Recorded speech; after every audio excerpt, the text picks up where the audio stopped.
Hi everyone, I'm Jackie, and you all know Jason, and today we have another round of 5 questions. With Intern Jacki. Yes, with Intern Jacki. So, this isn't very Packer related, but Brett Favre ended his streak 3 short of 300. What do you think about that? Well, I didn't really think much about it. It's a pretty impressive streak. Obviously, it started in 1992, which was when you were born, right? No, I was actually 5. Oh, you were 5. Okay. I was in kindergarten. There you go. I'm just trying to picture doing this interview with a Jackie in kindergarten. It's a really impressive thing, obviously. I think the more remarkable thing is that he actually did end the streak. I thought for sure that he would find some way to play, even despite all the reports that he was telling his teammates that he wasn't going to play and what have you. I'll say this, the Packers fans, especially with T-Jack apparently now having turf toe and not being able to play, and not having played very well on Monday night, Packers fans who need the Vikings' help can start cheering for Brett Favre right about now. And I feel like I talk about the run game every week, but what do you think contributes more maybe to their lack of run game? Is it the backs themselves, or is the offensive line maybe not doing a great job of blocking for them? Well, the offensive line certainly didn't play very well on Sunday in Detroit. Their protection wasn't good. The running game, I think they had 5 negative runs, which that's just not acceptable. You know, this is a group that obviously needs to rebound this week. Talking with Brian Bulaga today and talking with Josh Sitton, you know, they were embarrassed at the way they played against the Lions, and that was one of the reasons why this team lost a game that they should have won even without Aaron Rodgers. So I think in this instance, while we can probably hold off on our Hall of Fame bust for James Starks, I'm not sure it was all James Starks' fault that he wasn't productive. I think it was more on the offensive line.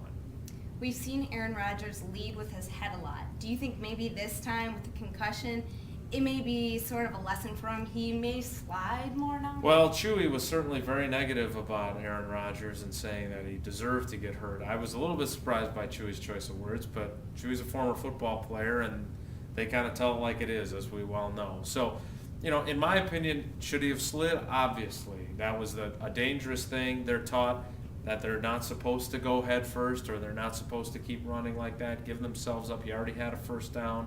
But I think he was looking to spark the team, and I think that that's understandable when they were struggling offensively the way they were. When we talked to Matt Flynn today, he made it very clear that on first and second down, you're supposed to slide.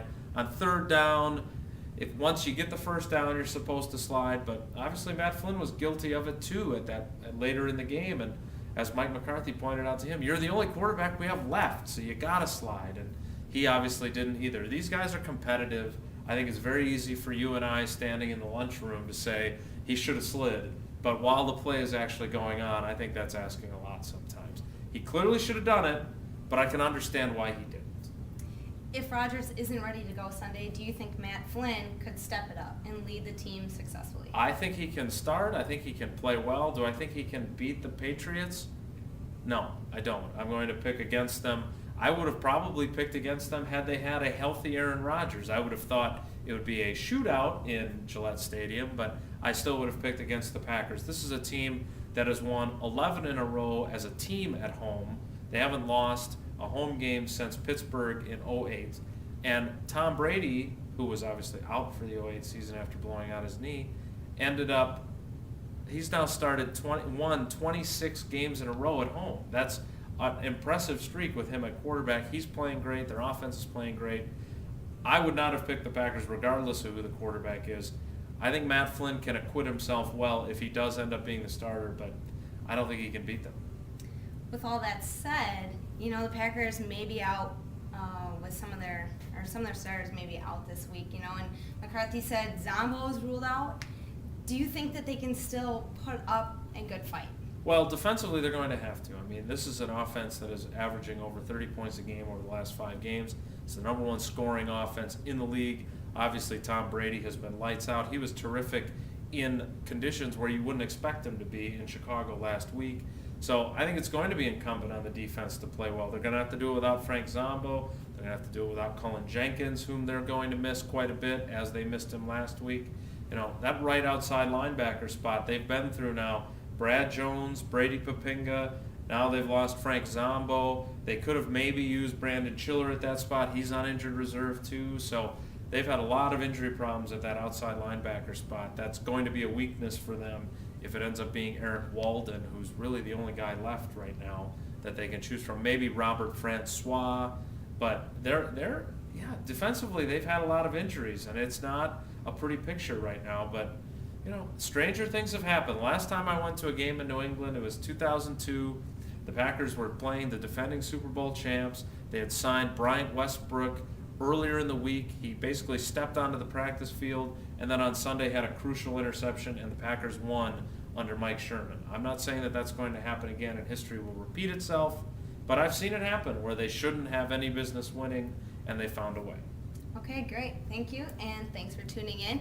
We'll see you next week. Whoa, wait a minute. Where's the Twitter question? What happened, Jackie? I deleted my Twitter. Oh! All Sorry. those Twitter questions, they're just out there floating around the Twitterverse. Sorry. Not that many people even responded, so. All right, well, we'll see you But next thank week. you to those of you who did. Appreciate it.